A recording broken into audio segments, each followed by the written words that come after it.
Shabbat. What a beautiful day. House of Yahweh, right? Sun is. It is coming into a beautiful West Texas Shabbat, right? A lot of people that come out here and say, what in the world y'all want to live out here for?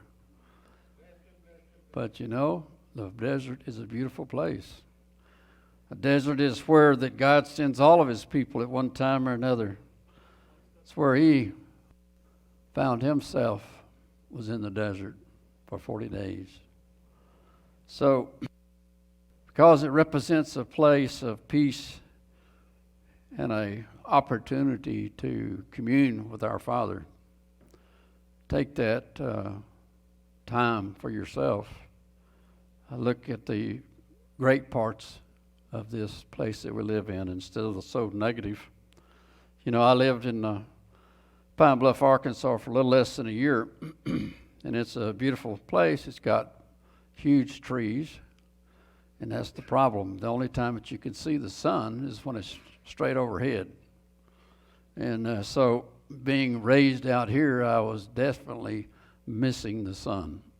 And so out here you can see the sun rise and see it set. So what a beautiful place that we have to live and to worship in. So he says that throughout Scripture, he says, I will bring you into the desert, and there will I plead with you face to face as I pled with the children of Israel when I brought them up out of Egypt. And I will bring you into the bond of the covenant, he says. So that's where we are, should be in our life. Maybe not physically, but spiritually, being in that place where that he is pleading with us to come back into the covenant, and a covenant of promises that has been made from the very beginning. So as we start a new cycle of the Parshas, you know, a few weeks ago, we're going to go back and see our history, see not only the history of this world, but the history of our people, that how that they have also lived in the desert, and many stories that we see throughout the Torah is that they always make a time to go back to the desert for a while. So I hope that each one of you had an opportunity to read the Torah portion Vayetze, and it says, and he went out.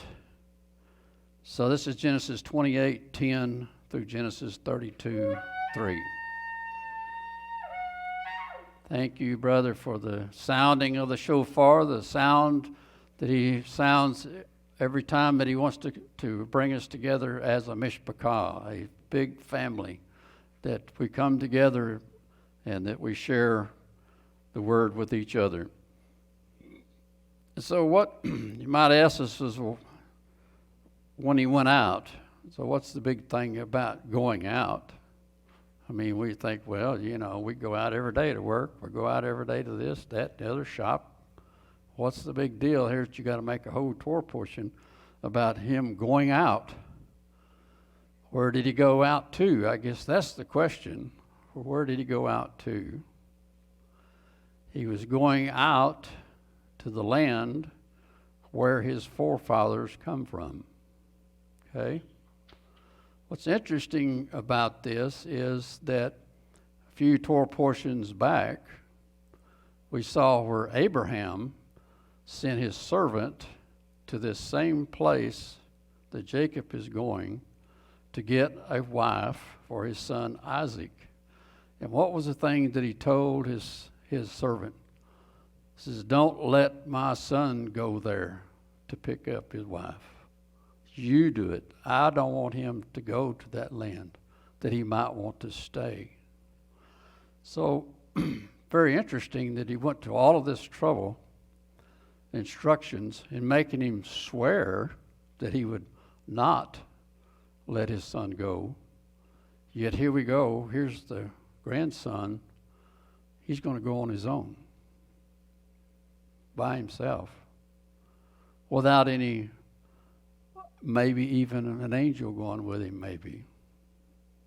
So I just thought it was interesting to look at the difference in in these time periods. We know we live in a world that is very much changing, a world that is very, we might even use the word dangerous to live in and so forth. And so we are concerned about our own children going out into the world, going out into the place where the world is more and more corrupt, and to live in those places.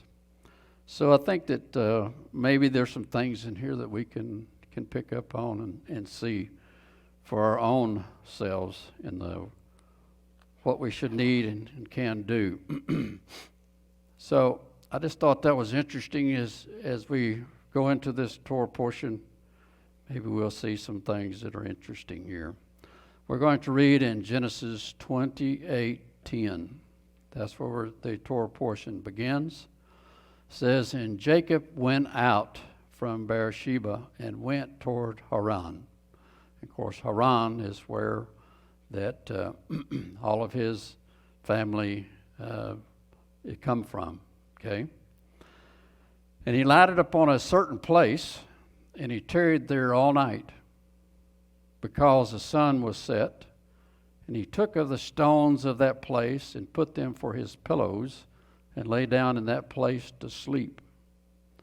Doesn't seem like a very pleasant place to lay down, just out in the open, and get you a rock, a big rock or stone, and put your head on. And I'm surely that he had some covering and things, maybe some skins or whatever, but says, and he dreamed, and behold, a ladder set up on the earth, and the top of it reached to heaven. And behold, the angels of Elohim ascending and descending on it. And behold, Yahweh stood above it, and said, I am Yahweh, Elohim of Abraham thy father, and the Elohim of Isaac. The land wherein that thou lay, to thee will I give it, and to thy seed. And thy seed shall be as the dust of the earth, and thou shalt spread abroad to the west and to the east. Interesting that this is a certain place. I would say that possibly this is maybe on the beginning and end of part of the country. Border, we should say. Is this a border? So here we're at a border crossing, maybe. And the Father, in particular, I think, led him to this particular place. And basically told him, says, I want to renew this promise to you like I gave to your grandfather Abraham, that all of this land, not necessarily that land, but all of this land, you're standing here on the border, so you're going to enter into another land here. And he set this ladder. All right, I want to read on a little bit, and then we'll make some more comments on that there a little bit further, because it's interesting. Even some of the rabbis have some thoughts on this. It's kind of interesting. Genesis 28:15, and behold, I am with thee, and will keep thee in all places whither you go, and will bring thee again into this land, for I will not leave thee until I have done that which I have spoken to thee. So it kind of reminds me of maybe, I'm sure that a lot of you traveled outside of the United States, okay? And you kind of feel like, I don't know what's going to happen in this foreign country that I'm going into. Is it me as a citizen of this, am I going to be able to go there and come back? Particularly more so today, it's becoming more of a problem. But it says, but this is an assurance that the Father is giving Jacob. He says, don't worry about it. I will keep you in all places that you go. And Jacob awaked out of his sleep, and he said, surely Yahweh is in this place, and I knew it not. And he was afraid and said, how dreadful is this place? This is none other but the house of Elohim, and this is the gate of heaven. Interesting, gate of heaven. Once again, when we're talking about borders, is there a gate that we go through? And this is the gate of heaven. And Jacob rose up early in the morning and took the stone that he had put for his pillows and set it up for a pillar and poured oil upon the top of it. And he called the name of that place Bethel. What does Bethel mean? House of El, house of God. But the name of that city was called Luz at the first. So he's pointing out that this stone here is a representation of the house of Yahweh. And Jacob vowed a vow, saying, if Elohim will be with me and will keep me in this way that I go, and will give me bread to eat and raiment to put on, so that I come again to my father's house in peace, then shall Yahweh be my Elohim. And this stone which I have set for a pillar shall be Elohim's house. And of all that thou shalt give me, I will surely give the tenth unto thee. So some people look at this, well, he's trying to bargain with God. But in actuality, this is a prayer that of asking him for protection while he's over in this other country, and to lead him to the things that he wants him to see and to do. Basically, the underlying thing here is to look for a wife. Because in last Torah portion, if you remember, Isaac told both of the boys, Esau in particular, do not take of the women of these other countries around. So, and what happened? Esau was so spiteful because of the blessings that he lost. So he goes out and gets 2 wives from Ishmael, the very place that he told him not to go to do. So in reality, this is a search for a bride. Okay? So if we take this and apply it to us, isn't he searching for his bride today? Is he going to go to a certain place to look for his bride? I would think so. He's looking for a bride that is led by the Spirit, that wants to follow the God of Abraham, Isaac, and Jacob. So we can apply that to us. It's not going to necessarily find this in some pagan country off somewhere, but only the Spirit leads and guides in those matters. So that's one of the things that some of the rabbis say is these angels ascending and descending, that they say that it's a handoff from the angels from the land of promise to the angels that are of the land over here. And that's why that they are ascending and descending. Interesting idea, whether it's not really scriptural, but I thought it was kind of interesting. In other words, we're going to protect you while you're in God's country, but these angels are going to protect you while you're over here in this other country. Just interesting, just for thought, nothing concrete or anything of that nature. So, so we see that he's praying not only for protection, but provision. And God reassures him. He says, I will take care of you anywhere that you go. So that's the promise that we have that we can rely upon.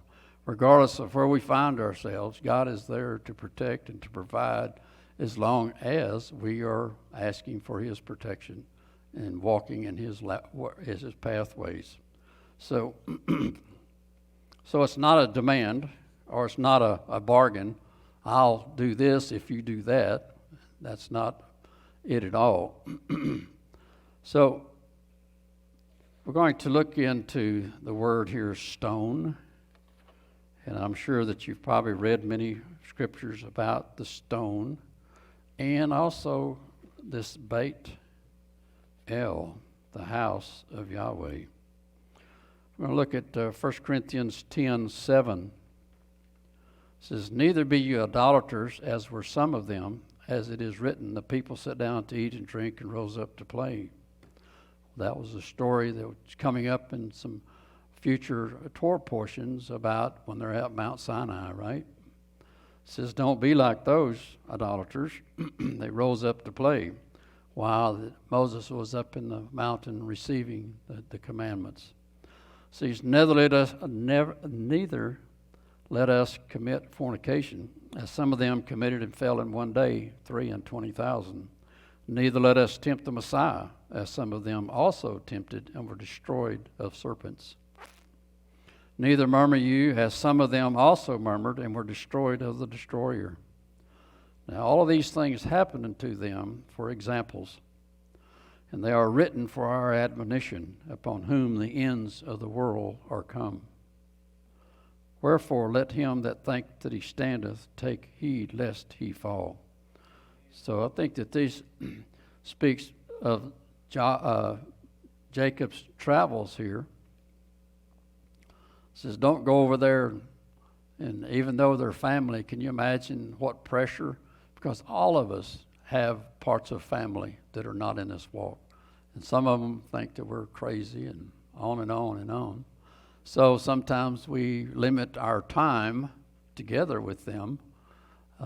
So he's basically walking into the lion's dens, so to speak, when he goes into this country where his relatives are. And we may think, well, his relatives also followed the God of Abraham, but we don't know that for sure. We see that possibly not. Because some of the things that are in this story that took place are not really by Torah, okay? So take these things to our own and plant them in our own life, and how that they apply to our life. Are they just something that happened to some people way back? Or are they examples for us to live by and through? Going on there in that same chapter, it says, moreover, brethren, I would not that ye should be ignorant how that all of our fathers were under the cloud and all passed through the sea. So you got the same thing as, because Jacob is one of our fathers, right? Here he was led by the Spirit to go to get a bride, and from a nation that was not of his own people, possibly, as far as leading in the Torah. But he says, and we're all baptized unto Moses in the cloud and in the sea, and did all eat the same spiritual meat, and did all drink the same spiritual drink. For they drank of that spiritual rock that followed them, and that rock was the Messiah. Okay? So if you think that there was somebody else out there in the desert leading them all these 40 years and so forth, this will tell you, no, it was the Messiah. It was Yeshua himself. Okay? But with many of them, Elohim was not well pleased, for they were overthrown in the wilderness. Now these things were our examples, to the intent we should not lust after evil things, as they also lusted. And so this is the basis of all of Torah, is not necessarily those people, but what they fell into. We should take that for an example and say, hey, we're going to be better. We're going to walk better with the Father. Because reality is saying, he quoted in Deuteronomy this morning, or in Exodus this morning, about this is for those that are here with us now and those that are not here. So it shows that it reaches all the way from the beginning to the end, okay? So in reality, each one of us was standing at the bottom of that mountain. I don't know if you ever really thought about that, really took that in, even the grandeur of such a thing, because it's easy from the cheap seats later say, well, I wouldn't have been like that. I mean, them people, they saw miracles and everything, but they just went and did all kinds of crazy things. Well, would we maybe have fallen into some of those same things? Because after all, they come out of a country that had everything there. I don't know if you ever really thought about it, that Egypt was a country that was very abundant of all things. Food, water, all the necessities of life, plus the ability to build things. They lived there. You know, this whole thing that they weren't really not in bondage for many years. And if you really look, of course, when we get to those Torah portions, we can talk about it. It says that there was taskmasters that really, we get this idea that they were beaten with ropes and all these kinds of things. In reality, they taxed them. They began to levy tax upon them. The tax got heavier and heavier and heavier. Does that sound familiar? You know, we feel like that we are a free nation and we're a lot freer than most, but are we truly free? We have to pay to the taskmasters, the tax masters, more and more so all the time. So that's really, we're really not free. And that's what God come along to set them free of, was the physical as well as the spiritual, because there was many, many gods in Egypt that they worshipped. So, so just remember that we were standing there. Says, we read all of it, didn't we? Should not lust after evil things as they also lusted. Looking at 1 Peter 2, we're tracking this stone, this idea of the stone.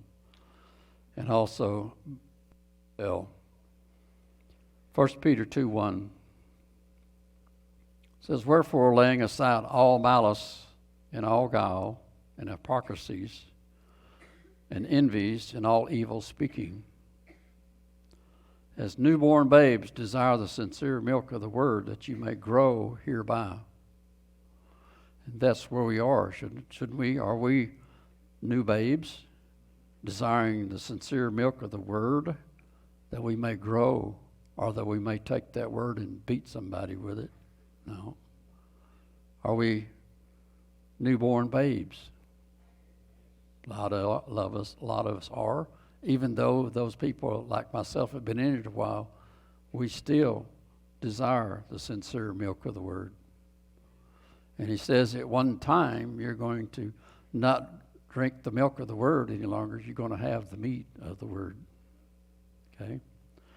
So you get the milk of the word in the Torah.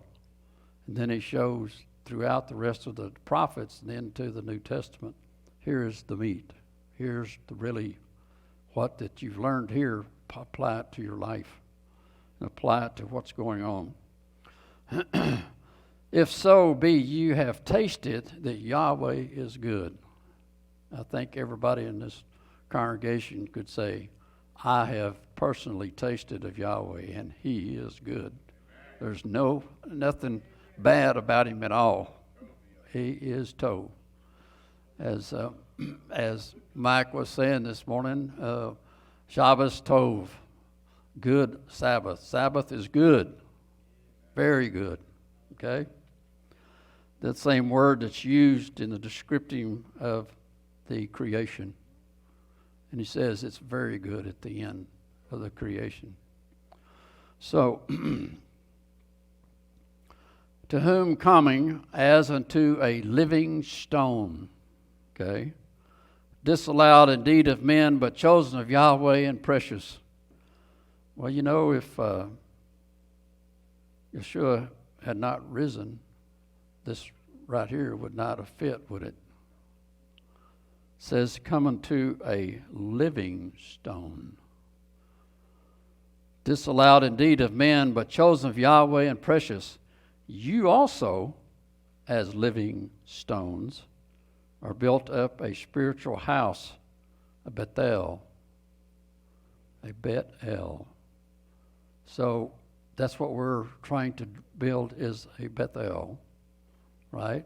Beit El, Yahweh's house here. And a holy priesthood to offer up spiritual sacrifices acceptable to Yahweh by Yeshua the Messiah.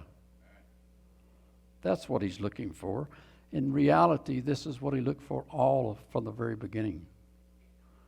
He wasn't looking for animal sacrifice. He was looking for a sacrifice of your heart, spiritual heart.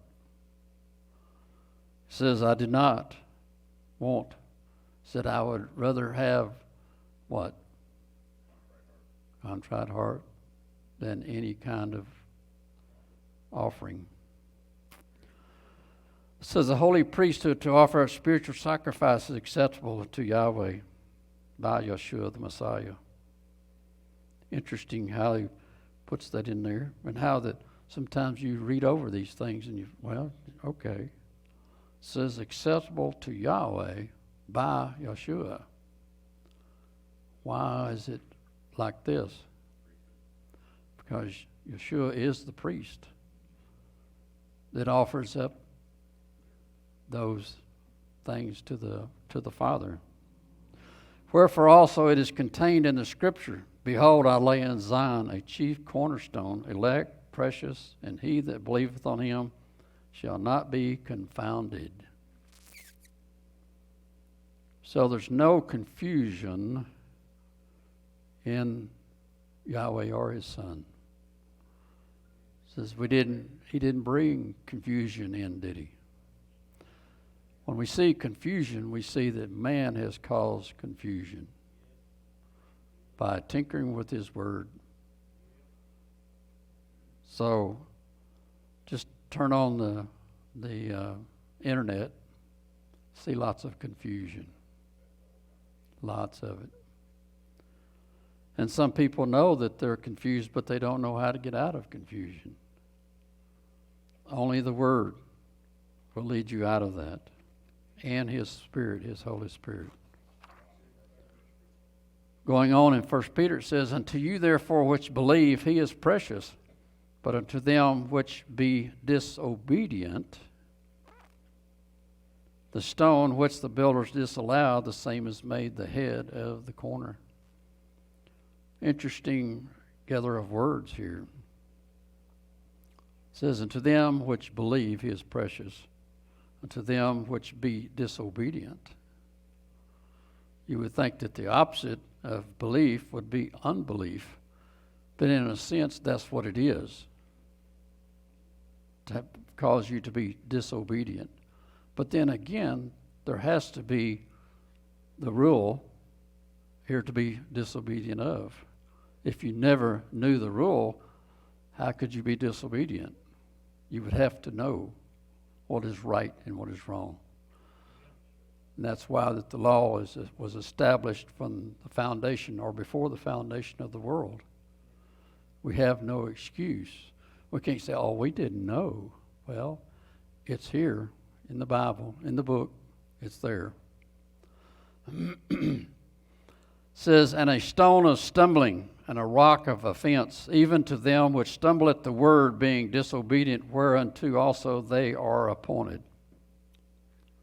But you are a chosen generation, a royal priesthood, a holy nation, a peculiar people, that you should show forth the praises of Him who hath called you out of darkness into His marvelous light. Do you feel like a holy nation? Do you feel like that we live in a holy nation? Wow. It's pretty tough to be able to say that about our nation. Yeah. It says in a peculiar people. Well, I think we're probably that. Because, when you talk to anybody, and you start telling them all this and that and the other, you're going like, what? What's the matter with this guy? Did he bump his head or what? So, says, which in times past were not a people, but are now the people of Yahweh. Wow. Which had not obtained mercy, but now have attained mercy. And we're talking about maybe as much as two groups of people at least. How about Israel of old that know who they are, okay? And what about those part of Israel that don't know that they're part of Israel? That's who he's speaking to, is both sides. Gentiles and Jew, however you want to say it. Those that have known God and known his law, but have not accepted the Messiah. You know, there's a big old move within Israel today with this new government that they're putting together to bring about the availability of all Jews to go up on the mountain and to set up worship there, and eventually set up an altar there. And the scourging of the nation as a whole, of taking out those people, the Palestinians or whoever they might be that are against this. And for the first time, they're going to have, looks like, the political clout to do it. So it's going to be interesting to see how all of these things work and come out about.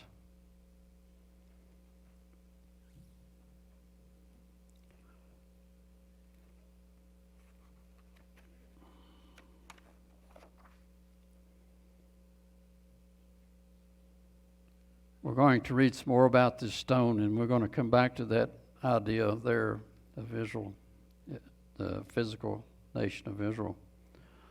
This is in Isaiah 28:14. It says, "Wherefore hear the word of Yahweh, ye scornful men that rule this people which is in Jerusalem." Interesting. This was a prophecy, not only a prophecy, but something that was taking place back in that day. Can we extrapolate it maybe to our day, possibly? Yep. It says, "Because you have said, we have made a covenant with death, and with hell are we in agreement. When the overflowing scourge shall pass through, it shall not come unto us. For we have made lies our refuge, and under falsehood have we hid ourselves." I think that can speak not only to Jerusalem, but we can speak to a lot of people of the world. How many lies that people have believed as truth, that has been taught as truth, that are lies, that are under falsehoods, and they're bound in these things. Because they have been taught it of old, because their father and their grandfather and their great-grandfather believed the same lie. The more you believe a lie, the more it becomes true, right? So, it says, "Therefore, thus saith the sovereign Yahweh, Behold, I lay in Zion for a foundation a stone, a tried stone, a precious cornerstone." Isn't it always interesting? He's always talking, when he talks about stone, cornerstone. And we're saying, well, why? Those of us that have built, particularly with stone, what's the big deal about a cornerstone? You have to set that cornerstone first, don't you? And it has to be perfect. Because the rest of the wall or fence or whatever you're building corresponds to this square right here on the corner. That's the true corner. A sure foundation. If you didn't set that thing, and you got down about halfway, and you look back down that wall, and that wall's kind of going like this, you're going, wait a minute. We didn't set it on our true cornerstone.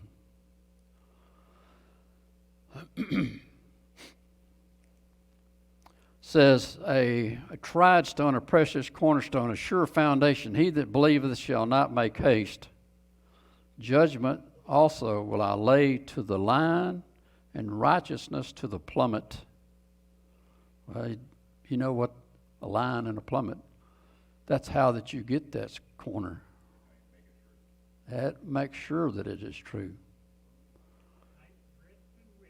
There you go.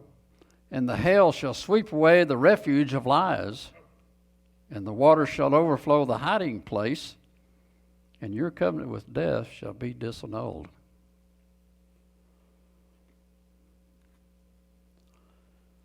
Could that possibly have a meaning more than this covenant of death with death? Because we feel like surely somebody hadn't made a covenant with death. Why? What's the deal? Through misinformation, yes. But just something that a thought. Maybe it fits, maybe it doesn't. When you rely upon the sacrificial system with animals, basically that's somewhat a covenant with death. Just thinking about that.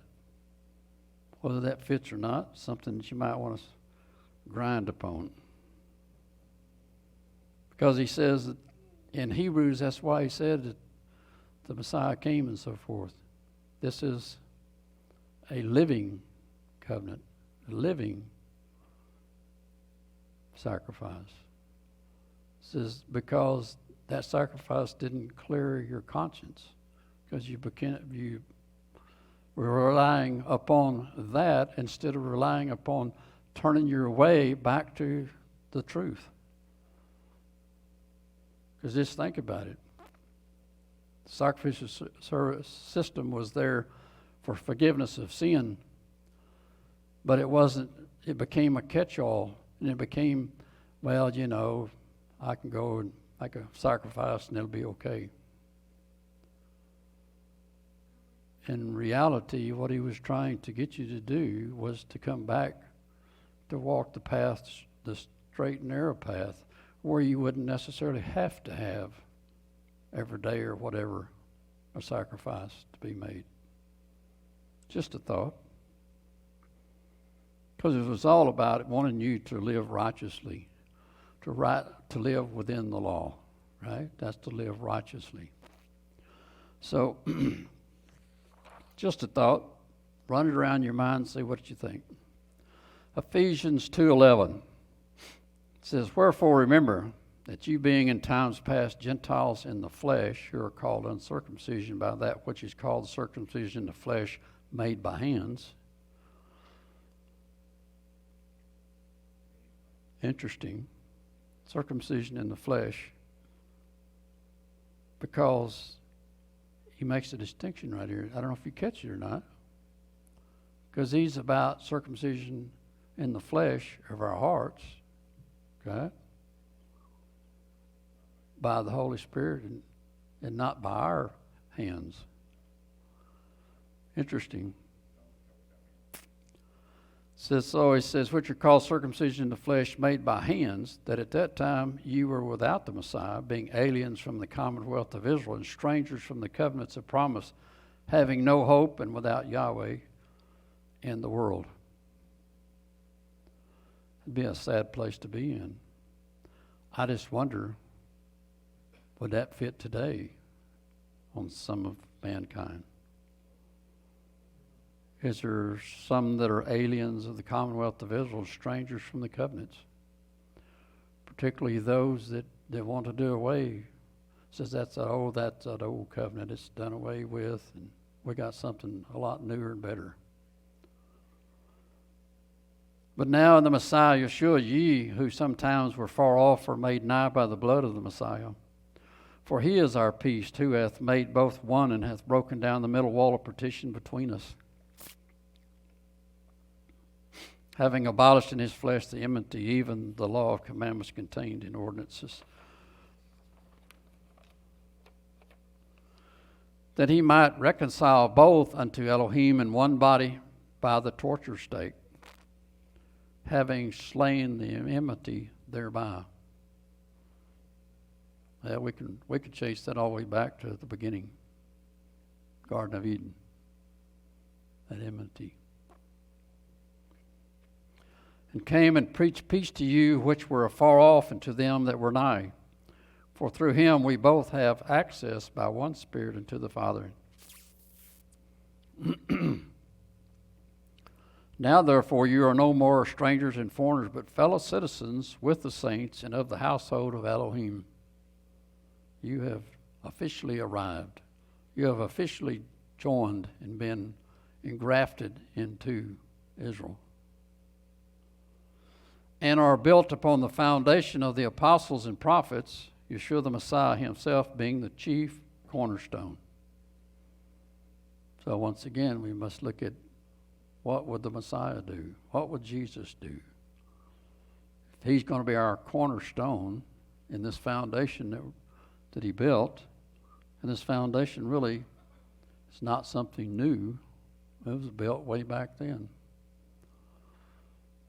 Been tore down and punched holes through, and first one thing another through the age, but he keeps coming back and saying, no, we're going to build this thing. Build it using this cornerstone. It says, in whom all the building fitly framed together.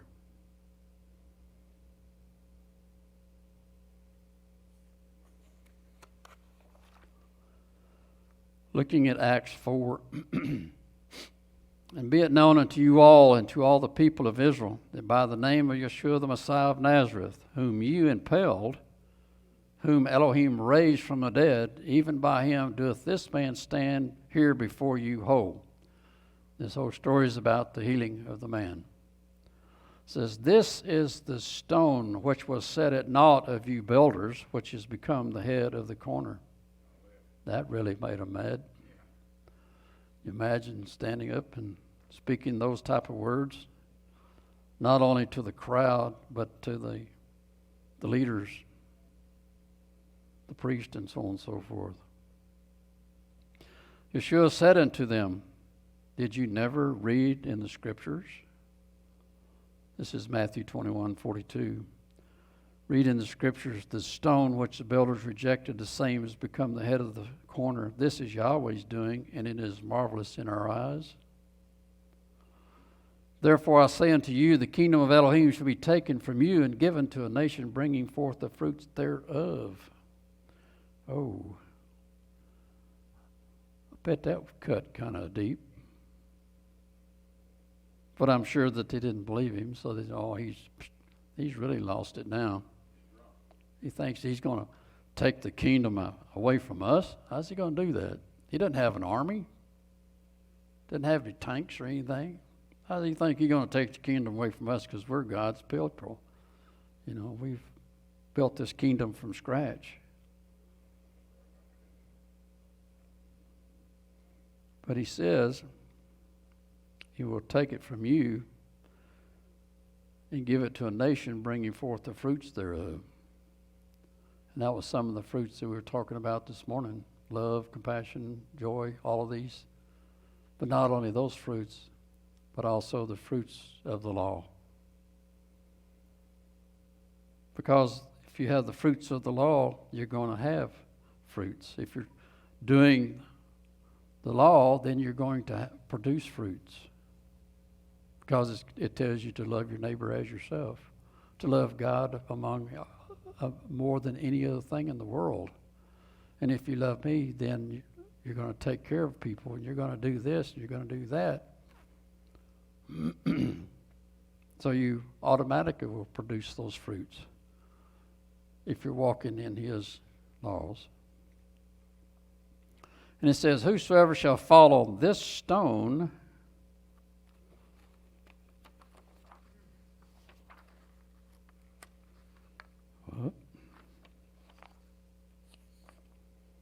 something happened to it.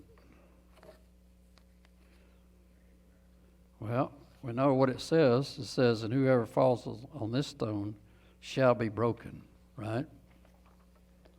We think, well, man, that's a bad thing. I don't want to be broken. Yes, we do. Yeah, we are a broken people. He says, come unto me, and I will take care of you. That brokenness, I will take it from you. He says, if those that have a contrite heart will follow me. So, I'll look at John 1:45. Philip findeth Nathanael, and said unto him, We have found him, of whom Moses in the law and the prophets did write, Yeshua of Nazareth, the son of Joseph. Can you imagine? This was a long sought after thing saying for thousands of years. I mean, and then somebody come to you and say that. And Nathanael said unto them, Can there any good thing come out of Nazareth? He was already looking for the negative, wasn't he?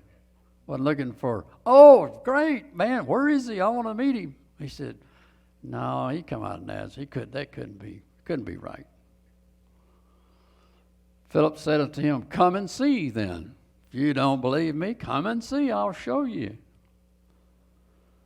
Yeshua saw Nathanael coming to him and said of him, Behold, an Israelite indeed, in whom is no guile.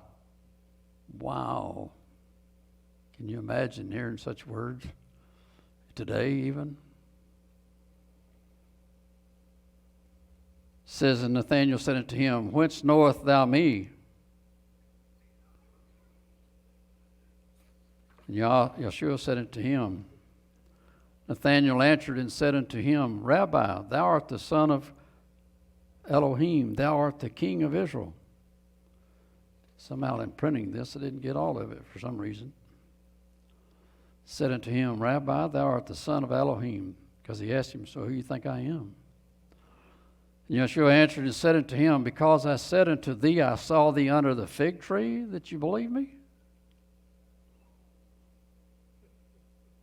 If that's all it took, man, just a little old, I wonder if maybe that he was really testing the spirits there. Thou shalt see greater things than these then. If you thought that was great, just stay around a while and I'll show you something better than that. And he said unto him, Verily, verily, I say unto you, hereafter you shall see heaven open, and the angels of Elohim ascending and descending upon the Son of Man. Wow, that's in our Torah portion. What is the deal? I thought that was a one-time thing and done. Wow, because back there it says, who was standing at the top of this ladder? The Messiah was standing there. He says, I am the Messiah.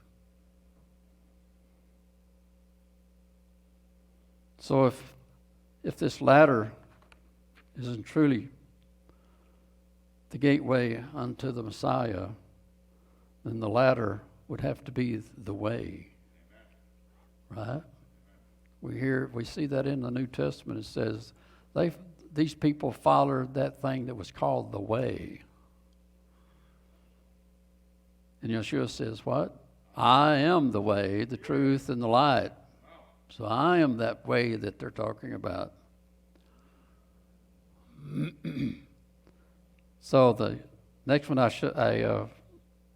have a picture of that. This is a drawing actually, and I thought it was really interesting to see it.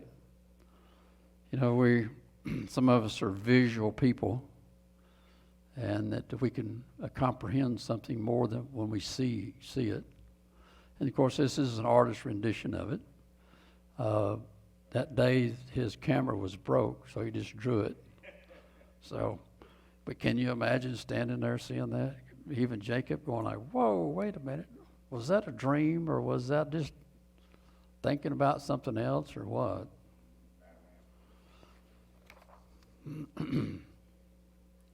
Matthew 16:14 says, this is Matthew 16:14, and they said, Some say that thou art John the Baptist, some Elijah, and others Jeremiah, or one of the other prophets. He said unto them, But whom say ye that I am? Simon Peter answered and said, Thou art the Messiah, the Son of the living Elohim. Wow. Yeshua answered and said unto him, Blessed art thou, Simon Bar-Jonah, for flesh and blood hath not revealed it unto you, but my Father which is in heaven. Same thing with Nathaniel back there. He says, you believe me just because I said I saw you?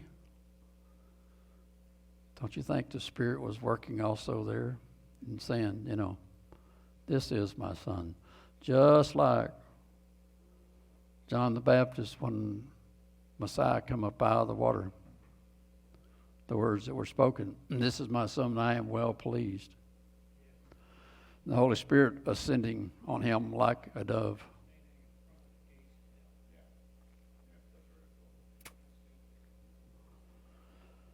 So we're going to read some other things, because this particular section right here that I wanted to really iterate is that because this is something that's been used incorrectly for many years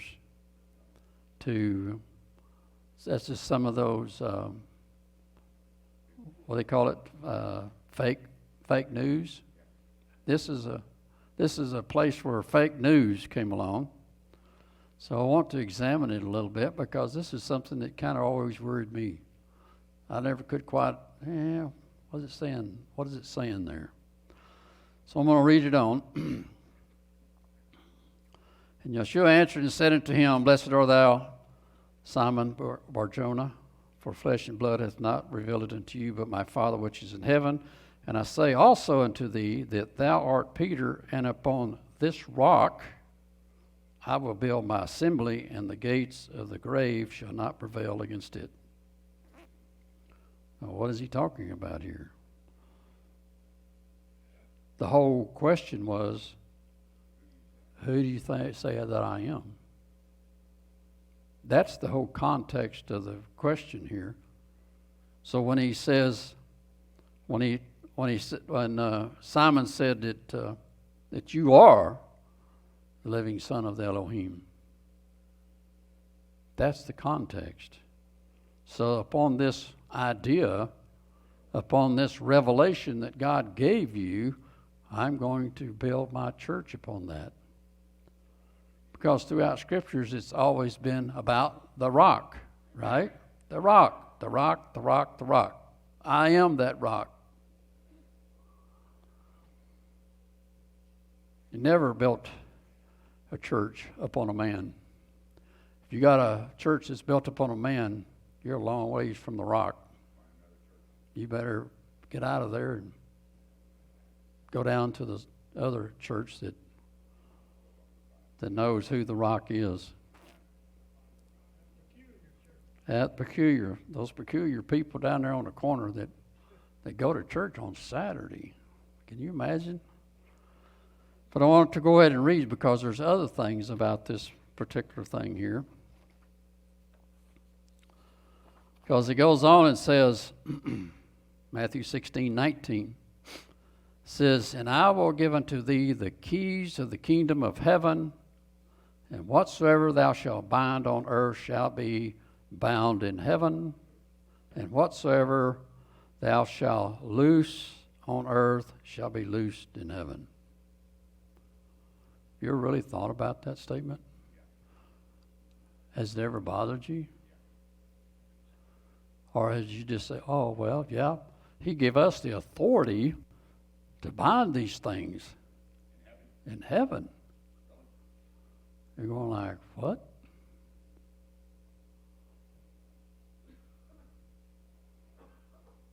Maybe in the translation of this thing, maybe that's not the way that it was supposed to be, because it flies in the face of, I'm going to read you a couple of scriptures. Deuteronomy 4:1 should come to your mind right quick. It says, Now therefore hearken, O Israel, unto the statutes and to the judgment which I teach you, for to do them, that you may live and go and possess the land which Yahweh Elohim of your fathers give you. You shall not add unto the word which I command you, neither shall you diminish aught from it, that you may keep the commandments of Yahweh your Elohim, which I command you. You don't need anything more. And it says in Revelation 22:18, For I testify to you, every man that hears the words of the prophecy of this book. So then we can say, he said, well, that's just Moses, them talking to the children of Israel, the Jews right here, What about in Revelation where it says, for I testify to every man that hears the words, who has not heard the words of Revelation? I don't think there would be anybody unless they lived under a rock way out in the desert someplace. The words of the prophecy of this book, if any man shall add unto these things, Elohim shall add unto him the plagues that are written in this book.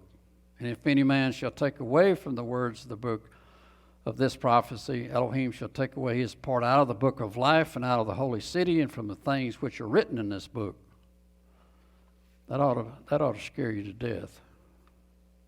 That ought to put fear and trembling in you. But I want to read something here. Maybe this is a little bit better understanding of what's really being said here.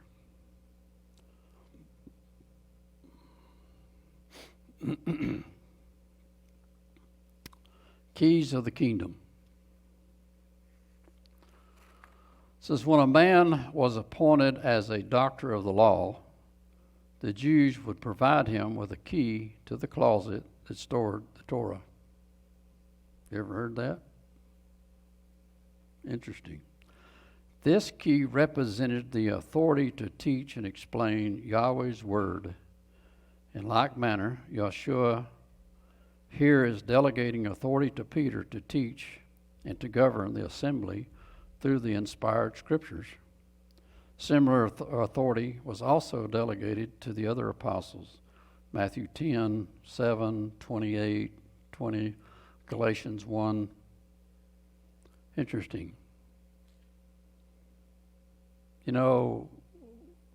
We sometimes lose these things, and we've talked about idioms, Hebrew idioms, and we see it within different languages, just the transition from English to Spanish. We see that some of the idioms of Spanish are something that we don't understand, and sometimes go in the other directions. They say, what? You talk to someone that was raised in Mexico, but is trying to learn English or whatever, and you say these different things in our vernacular, like, well, the one that most everybody uses is, I'll get out of your hair. You've probably heard that, and to us, we know what it means, right? For those people that are not raised with those idioms, they'd say, what? What is he doing in her hair? I bet her husband don't like that. It's the same thing, I think, with here, because some of these things were known in their society. That was interesting, I thought, enough to share it with you. You might want to do some little digging on the history of that. The key was given to the one that was ahead of the assembly of the Torah, and that makes sense. Because if you've ever been to a regular synagogue, they have the closet that sits up front, has doors on it, and it's locked. Because nobody can go up there and just open the door and grab the Torah out and start running around with it. The rabbi does. He has the key to unlock it. He's the one that gets it, lays it out, reads it, rolls it up, and maybe takes it around. That has become more really a messianic thing, but so it would make sense that he's basically telling Peter, because you understand who I am, you have the authority to teach in my name, basically. And here is the key, because you'll need this key to open up the Torah. Not only physical key, but what about a spiritual key to be able to people to understand what's in the Torah. That was the whole thing when he's walking on on the road, and he says he began with Moses, and he taught him all about himself. He was giving them the key of understanding what the Torah was saying. So, something that I'll pass to you, and hopefully it will help you. The other part is this binding. Binding on earth shall be bound in heaven. It says this would better be rendered, and there's several script Bibles that render it this way. And it makes sense, because it never made sense to me. How that you say in 2 or 3 places, don't add to, don't take away, and then say, well, here, whatever you want to bind in heaven, just go ahead. Says,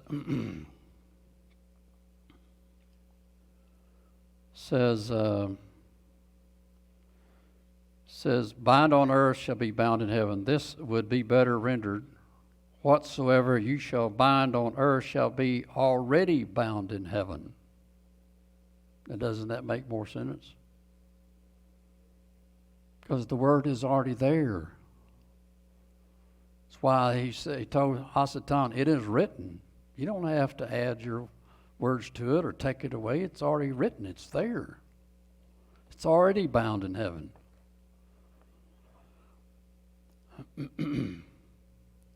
Says,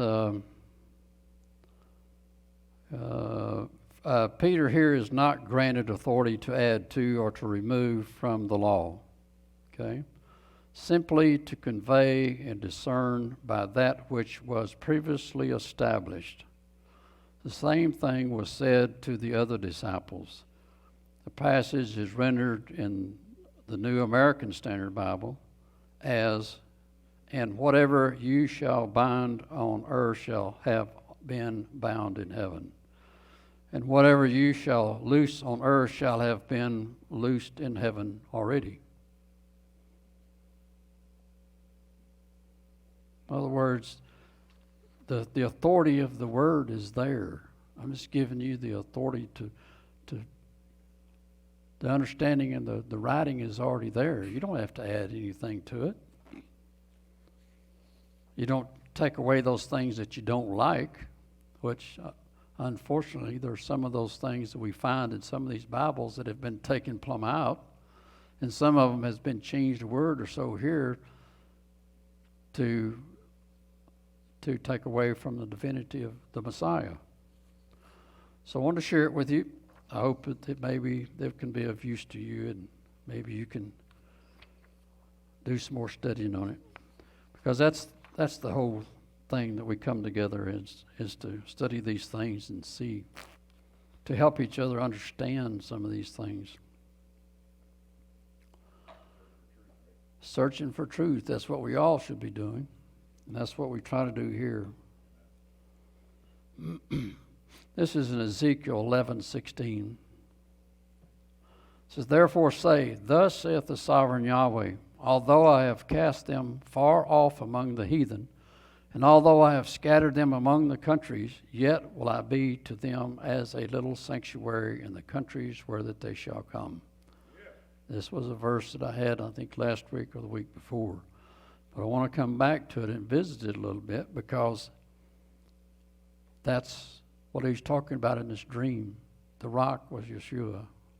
The ladder was that ladder between Yeshua and us in heaven, right? So the way in, even though he's scattered us all over the world, he says, I'm going to have little sanctuaries, okay? In all the places scattered, and I will give you the land of Israel.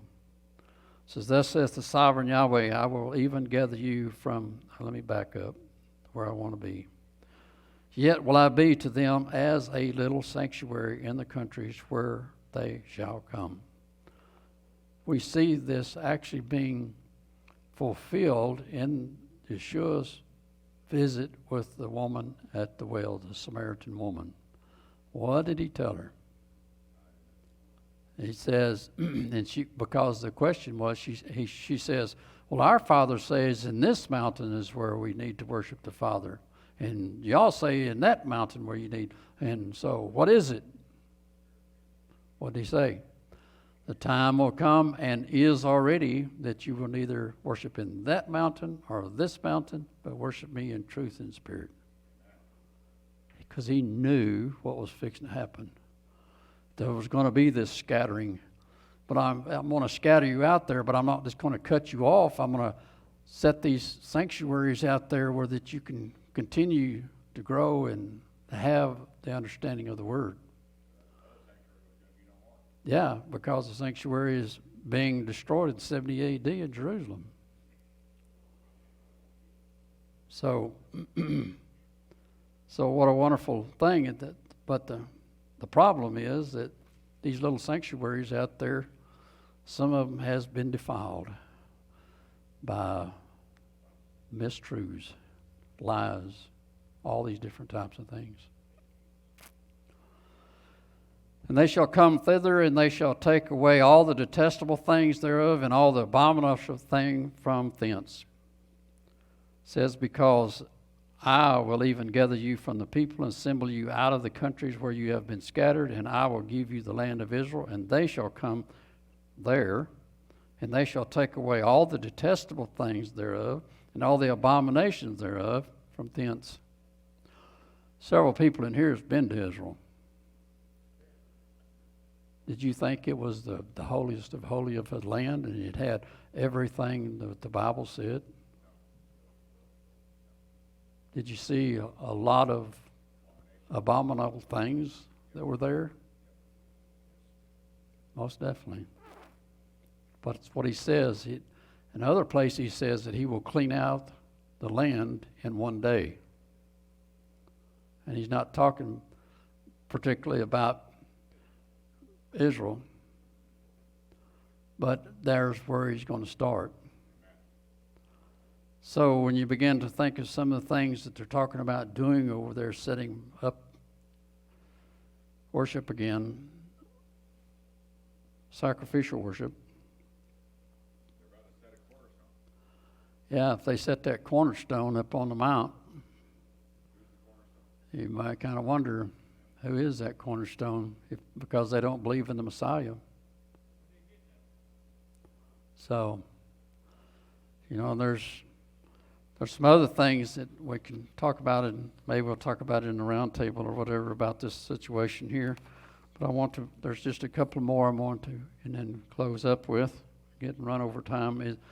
This is in Ezekiel 11:19 going on, and I will give them one heart, and I will put a new spirit within you, and I will take the stony heart out of their flesh, and will give them a heart of flesh. Same thing they did with circumcision, what he's talking about, right? You'll circumcise your heart, not your inward parts, that they may walk in my statutes and keep mine ordinances and do them, and they shall be my people, and I will be their Elohim.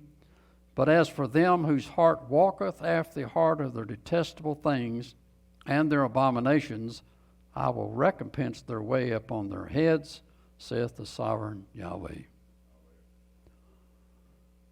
Speaking of Israel itself, there is two men that you really need to take a look at. One of them was born in Israel, is a Jew, but he is not a Jew. Totally said the Bible is nothing but a bunch of garbage.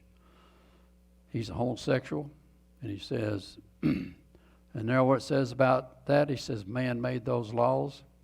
He says you need to do what you feel like in your heart, what you want to do, basically. Do your own will. The other man is a young man that has studied the Torah. He can tell you, he can recite the Torah from beginning to end and tell you exactly what it means. He is being portrayed as the new anointed coming Messiah. Interesting. So there's two things I want to leave you with on this stone. Because there is several legends and some that may be true or may not be true. says some Scottish legends surrounding the stone of Scone, traditionally used for coronations of Scottish kings in the High Middle Ages, have identified this stone with the stone of Jacob. I don't know if you've ever heard this before. Supposedly, the stone of Jacob was brought to Ireland by the prophet Jeremiah and thence to Scotland. The 17th century writer John Speed, describing the coronation of James I, calls the stone at Westminster Abbey by the Latin name Secum Jacob, in other words, the stone of Jacob. These legends also feature predominantly in British Israelism, a belief system that holds that the British royal family is descended from King David. From 1308 to 1996, the stone of Scone rested in the royal throne of England at Westminster. On the 23rd of December 2020, it was announced by the Scottish government that the stone is to be relocated to a newly renovated Hall of Destiny in Perth City Centre, only a few miles from Scone. The reason that I wanted to bring this in too, because we're fixing to have a king coronated in England on this throne. Interesting. Yet he is the driving force. Now he has picked up the mantle of environmentalist and made it a religion.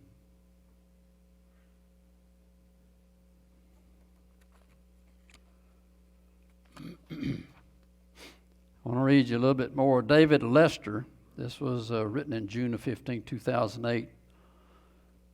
This is somebody else that says, no, Stone of Destiny is a fake to dupe invading English. Abbot of Scone hid real stone from Edwards I, says Salmond.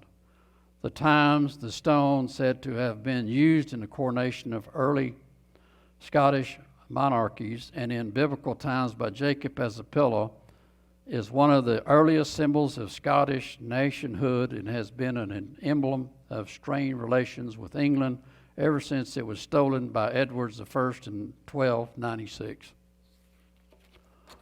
So interesting. This is for your edification, hopefully, that I want to close with this. This is in Genesis. Going back to our Torah portion. Genesis 32:1.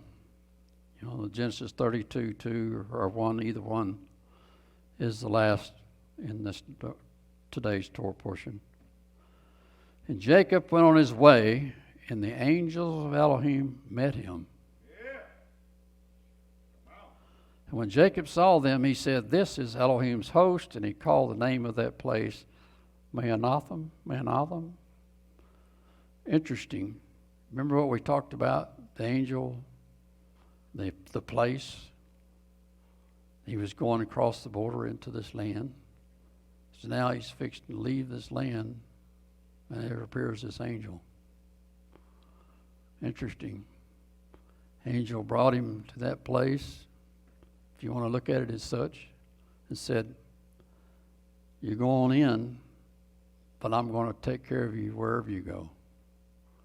This angel, when he begins to leave, says, "Here I am, follow me," basically. And he recognized who he was, because he says, this is Elohim's host. So he come to lead him out of.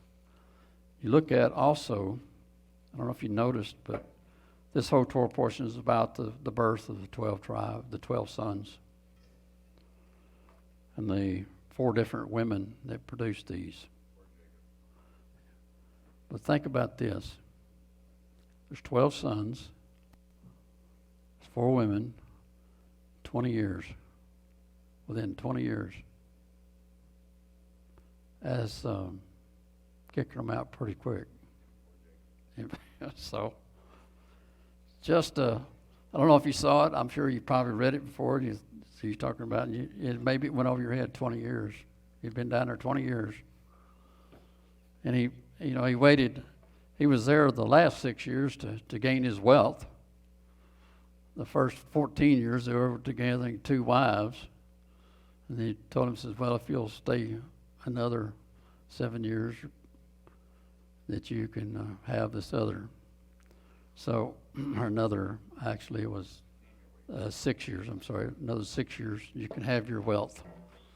Which, because that was a real problem in that when he got ready to leave, his sons and everybody was telling him, says, you gonna let them go? They done stole all, they're gonna steal all your animals, your everything. They come down here and just took everything from us. Yeah, even took our gods with them. That's why I say that even though that was the land that he sent Isaac's servant to get a bride, we see that there was paganism there. But then again, it shows that God can use anybody that has that heart. So, Shabbat Shalom to everyone. Hope you enjoyed being here and sharing His Word with all of us. So hang around and we'll have something to eat and we'll go and